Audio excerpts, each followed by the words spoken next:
And now it's time for Windy City Sports Talk. And your host, Ryan Young.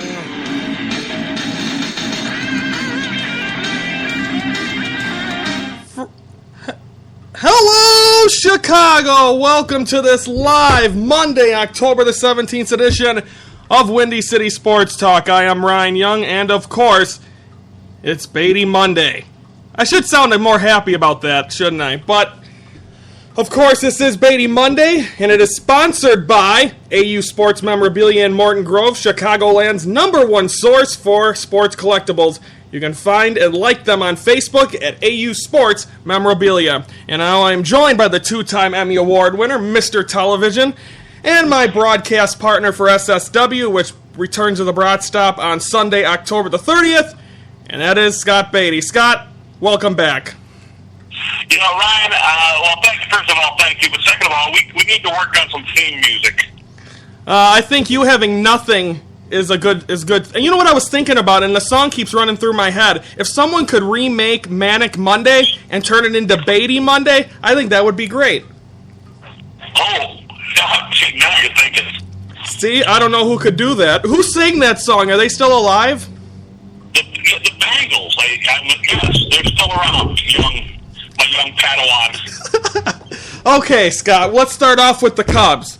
They split the two games over the weekend with the Dodgers. Game one, they needed to win Game 1, and at one time it looked like they weren't going to win Game 1. But then, oddly enough, it was the guy that really wasn't clutch all season, Miguel Montero, hitting the grand slam.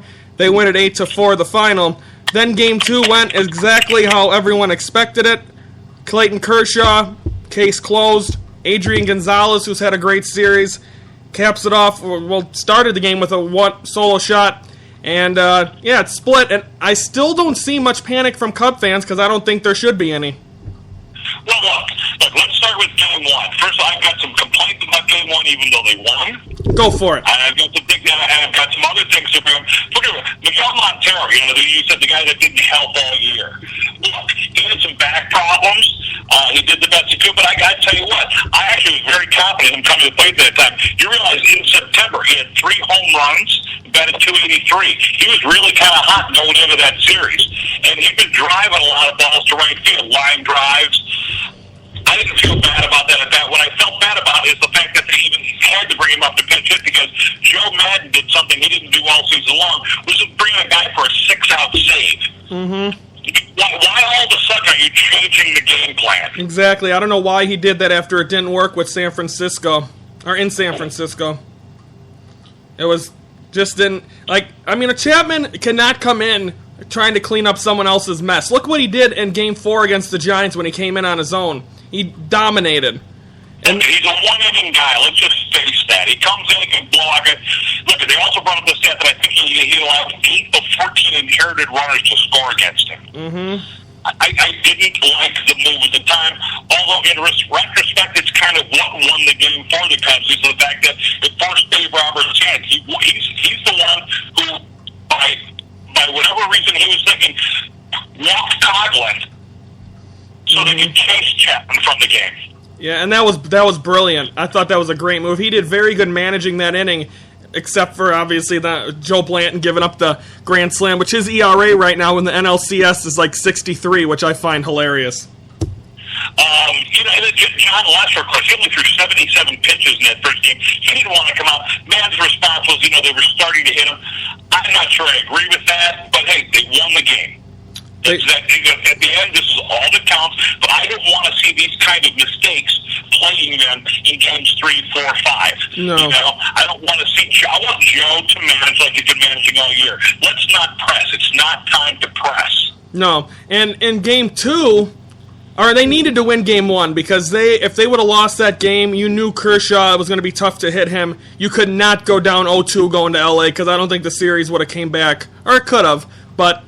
Look, they said the same thing about Bumgarner. Oh, whoa, that's a loss. Well, they scored off Bumgarner. But they didn't do. But it just seems like Kershaw was. But I tell you what, Kershaw, he looked terrific. He did. I mean, I watched that game with friends, and none of us got terribly upset because, as I said to them, hey, sometimes you just run into a buzzsaw. Mm-hmm. So Kershaw's certainly capable of doing that. I mean, he's recognized as the best pitcher in the league. So, does Kyle Hendricks need to be ashamed about anything? He did walk 4 guys, unlike him, but none of them came around to score. No, and it was just that home run by Adrian Gonzalez that which made it into what, the second row? Yeah, and so I mean that's just like how the Cubs beat the Giants in Game 1 of the DS, almost the exact same way. Or that is the pretty much. Okay, then fine. Then it's a cosmic karma. But no, they go to LA now. Nobody's panicking. I believe you said earlier in the week that let's see how they do against pitchers not named Kershaw. Mm-hmm. They need to win those games. Well, I mean, who's coming up next? Rich Hill, correct? Yes. That's a bit of an intriguing line. Rich Hill was a former Cub. Yep. About 25 years ago. Was he drafted by the Cubs? Yeah, let's see. Let me check my sources, because you don't have any. Rich Hill was drafted by the Cubs out of the University of Michigan in the 4th round of the 2002 draft.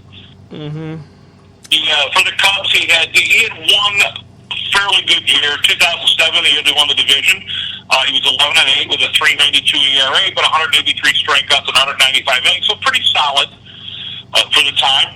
And then just a history of arm injuries over almost a 10-year period. And all of a sudden last year for Oakland,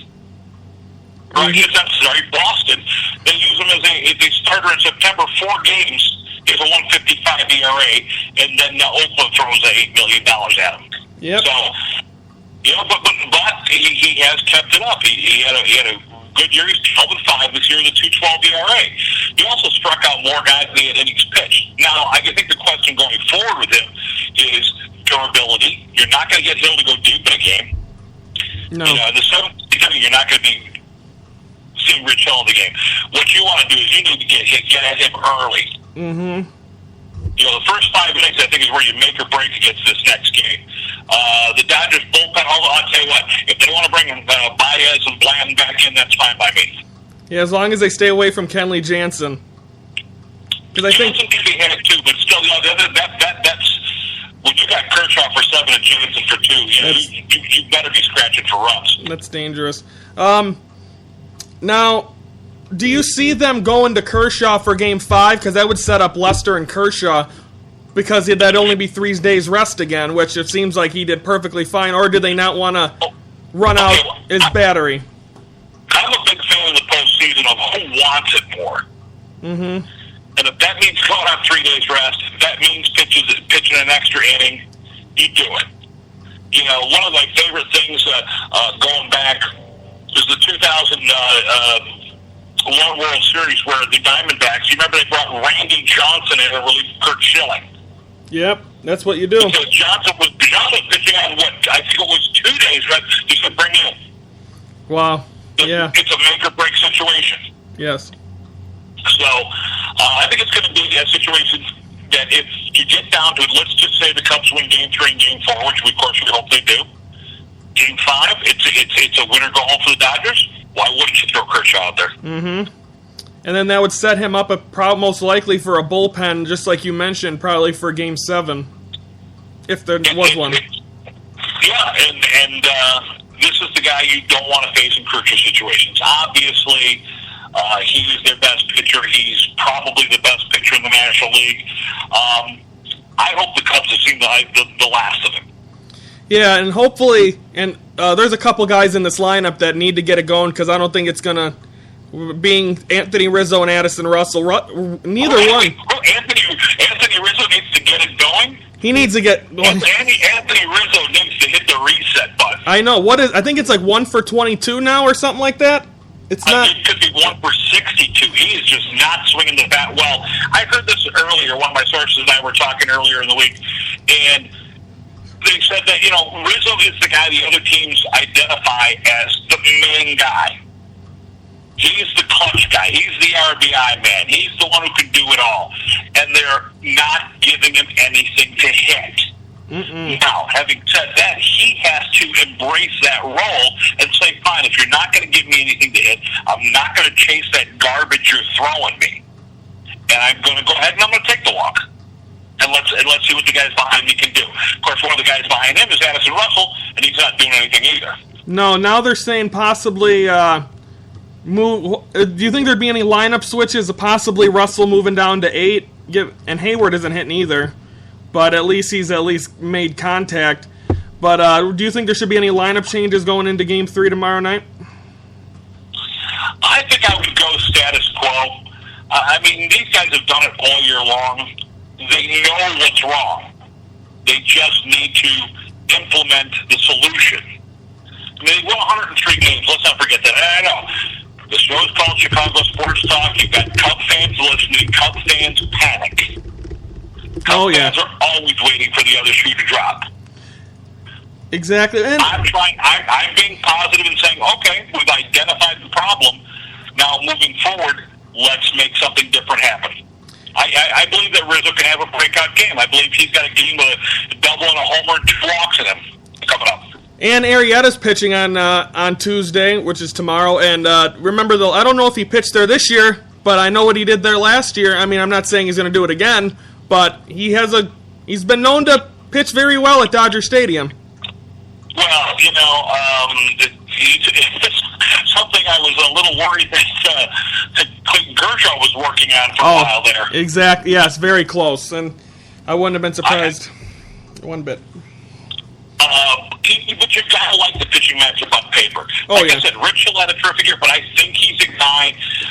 If you get a couple runs off him early, they're not gonna stick with him. He's not durable. He averaged less than 6 innings a start for the Dodgers. Yeah. So you're matching him up against a guy who can't go deep in a game. Let's see. Did he pitch at LA this year? He did not. No, I figured he didn't. Yeah, so that means the last time he pitched there, he threw the no-hitter. Yeah. Let's see. He last time he pitched against the Dodgers. He might have pitched at Wrigley. May 31st at Wrigley. He pitched 7 shutouts. And then Clayton Richard and Adam Warren came in and stunk the place up. Yeah, that sounds about right. Hey, Clayton Richard, you think he's found a job at a gas station yet? I saw him on another team. I forgot who it was. He went somewhere else, and I didn't even realize the Cubs got rid of him. But that was that didn't end too well. Okay, let's shift from the Cubs real quick. We'll get back to them in a little bit. The other series going on, the Indians. I don't know. They're up 2-0. They win 2-0 on Friday, 2-1 on Saturday. But I think they're going to be in a different beast going to Toronto. I think Toronto's might leave there. I think they could take all 3, actually. They're very favored at home. They're a great team at home, and I'm telling you, that building is going to shake. Mm-hmm. They love their Blue Jays up there. American Mobile Banking happen. Hang on a second. Uh-oh. The pitching matchup, though, is you've got 2 guys who I think were fairly inconsistent during the season. You've got Marcus Stroman. I mentioned Marcus Stroman before. He sometimes looks great for 4 or 5 innings, and then nothing. He is the epitome to me this year of a average major league pitcher. You can do better, you can do worse. Yes. And then he's facing up against Trevor Bauer, who basically he went from the 5th starter on the team. He's had to jump all the way up into basically being the 3rd starter on the team. Yeah. So this could be a game of a lot of offense. But I think I favor the Blue Jays in this one, simply because it is their first game at home, and they do love them some Blue Jays up at the Rogers Center. Yeah, you got to dodge those beer cans. Yeah, they should actually have souvenir beer cans tonight with a picture of who was it? Hyun Soo Kim? Yeah. They would sell out of those. Oh yeah. And then encourage everybody to throw them at Tyler Naquin. Yeah. So I shouldn't be promoting violence unless it's against you. So I take that back. One interesting fact here is, who's really got to be stirring right now is the New York Yankees, because the 2 guys that they trade, and they were close to making a playoff run, both guys in the back end of their bullpen they traded have a chance to meet up in the World Series. Andrew Miller's been absolutely phenomenal. Aroldis Chapman, not counting his 2 attempts at six inning save or 6 out saves, they have a chance to face each other. Do you think if the Yankees keep both of them, that A, the Yankees are in the playoffs, and B, are the Indians and Cubs even as far as they are right now? Well, let me play it as a Yankee fan. Of course, if they didn't trade those two, they would have won the World Series. You know, Yankee fans think they should win it every year. They haven't won it in many years. But my God, Andrew Miller, and I absolutely love the way that Terry Francona has used him.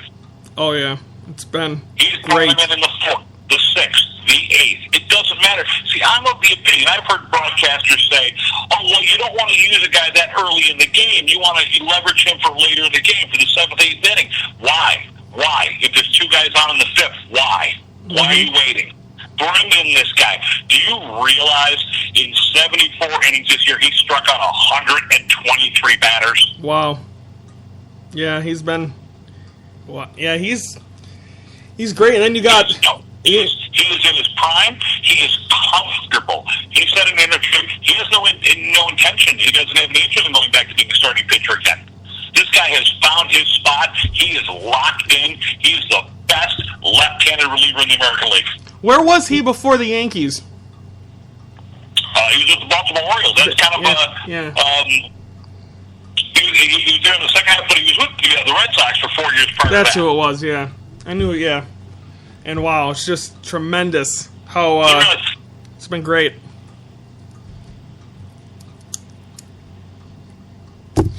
Yes, it's your show. That air doesn't help. Oh, well, I thought you had something more to say. Usually you don't stop. In your defense, I usually do have too much to say, but go ahead. Okay, let's shift gears a little bit from baseball. We'll get back there. I really don't want to... You want to talk about the Bears, don't you? Yeah, we have to kind of go there. Or do you want to start with... Talk about the Bears? Do we have to talk about the Bears? We could go to the Blackhawks. Do you watch hockey? Well, wait, listen. First of all, here's the good thing about the Bears. You ready? Nothing. I picked Jacksonville in my confidence pool. Didn't you say you were gonna? That's kudos to you. I told you that last week, didn't I? Yes. I don't know if I can pick the Bears the rest of the year. They're awful, Ryan. I know they are. They find new ways. I put it on Twitter yesterday.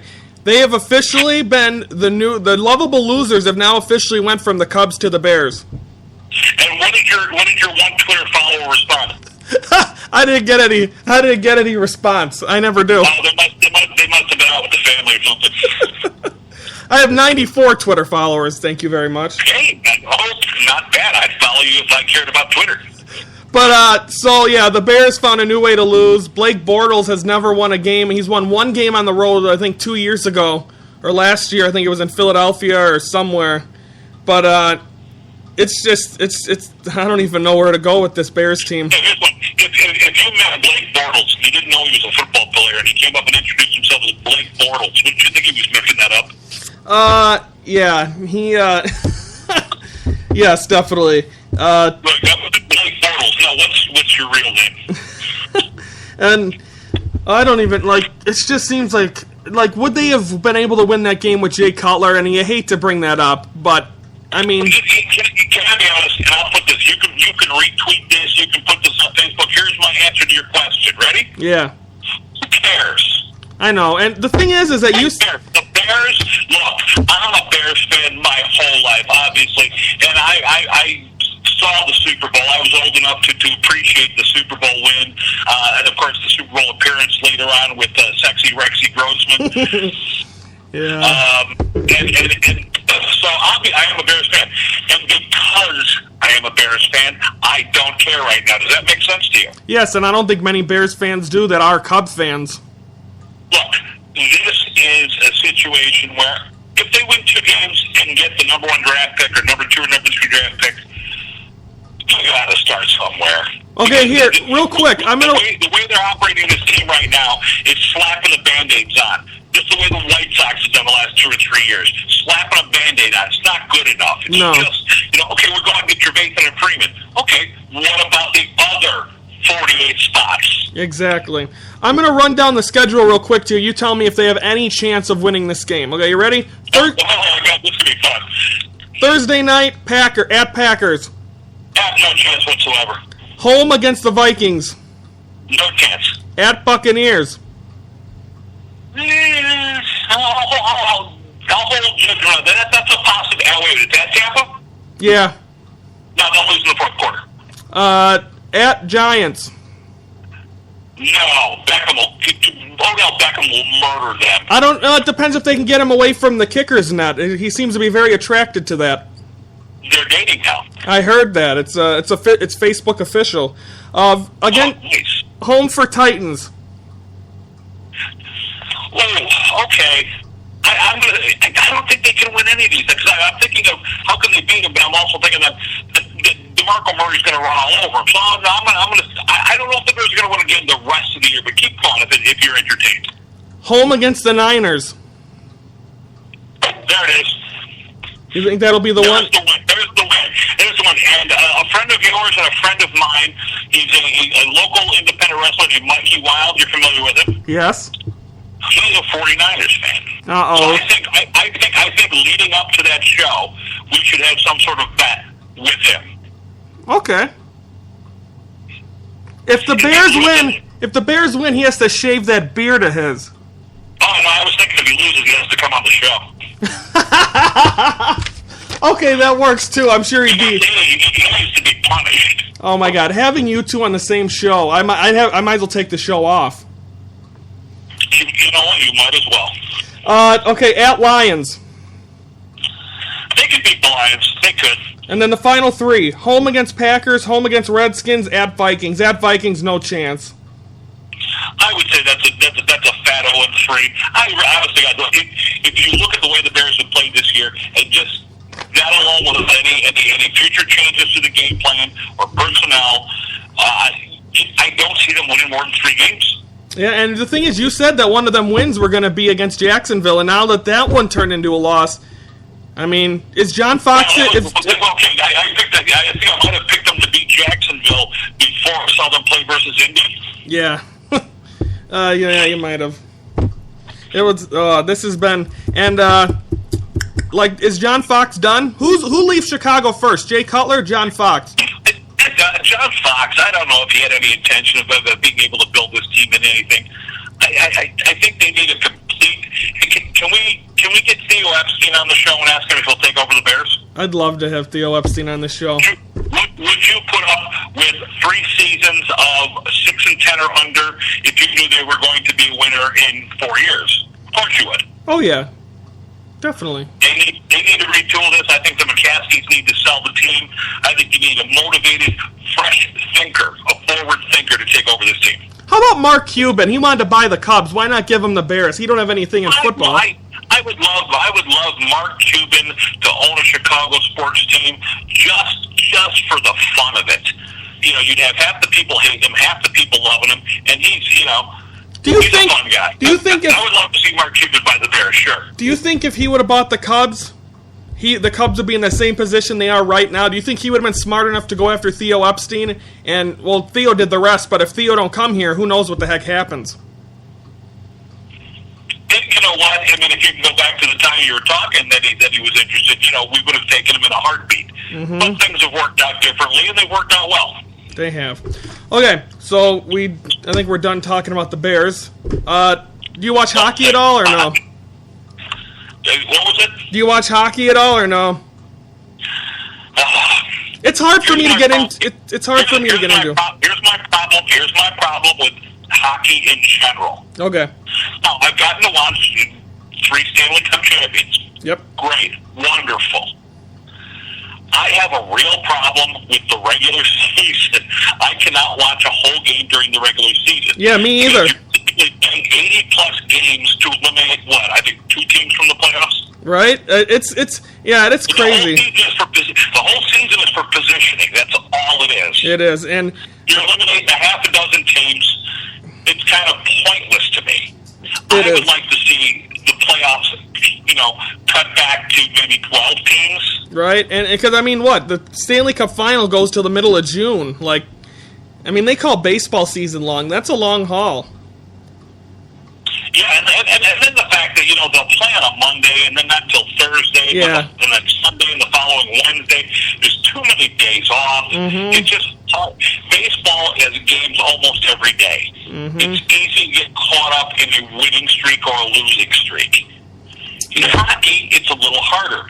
If a team has a 3-game losing streak, that could have been over 8 or 9 days. Yeah. So that's my problem with hockey. I'll talk about the Blackhawks with you as we go forward through the winter, but it's, where I stand on it. It's like, okay, did they win? Great. Did they lose? That's too bad. Hey, what's going to be their record a month from now or 2 months from now? That's all you need to be really looking at. Yeah, and over the weekend they lost. They split a home at home. They lost to the Predators 3-2 on Friday. Win 5-3 on Saturday at the United Center. And of course they will. They play the Flyers tomorrow, I believe, at home. They're 1-2 to start the season. Obviously, records don't matter, but points do. You know how that goes. But that's the Blackhawks. We'll get more into that tomorrow. I got a funny story for you might enjoy. We only got 3 minutes left today. I don't know if you... I don't know. Well, today I went for I usually do. I have this whole routine. I run and I walk and all that. So I did all that today. And you would have got a joy out of this. While I was walking, there's a slant in the road, like where the sewers are. And my knee gave out and I completely almost face planted into the cement. You would have enjoyed it. Is there anybody there with a cell phone? No one was around. It was no cell phone footage. No, but it hurt. So instead of keeping the story to yourself, you're out there telling people that you tripped and fell like a dork. Yes, my knee gave out. I didn't trip. My knee gave out. Oh, so that's how you've dressed the story. Your knee gave out. Oh, I can. Yes, and my knees are killing me. But anyway, you would have enjoyed that. I wouldn't have laughed until you were out of earshot. Okay, quickly. AL, we won't have you on again until the AL and NLCS is over. Next Monday, the series would end Sunday if there's Game 7s. Your pick right now, ALCS. Do you got the Indians advancing? Cleveland Indians. Oh, Jesus Christ. What do you see them doing in Toronto? I see them probably taking one of the 3 in Toronto and then coming back home and putting the thump down. Okay, then how about the Cubs? Cubs-Dodgers, what do you have them doing in L.A.? I see the Cubs in 6. They'll take 2 out of the 3 in L.A. And then I don't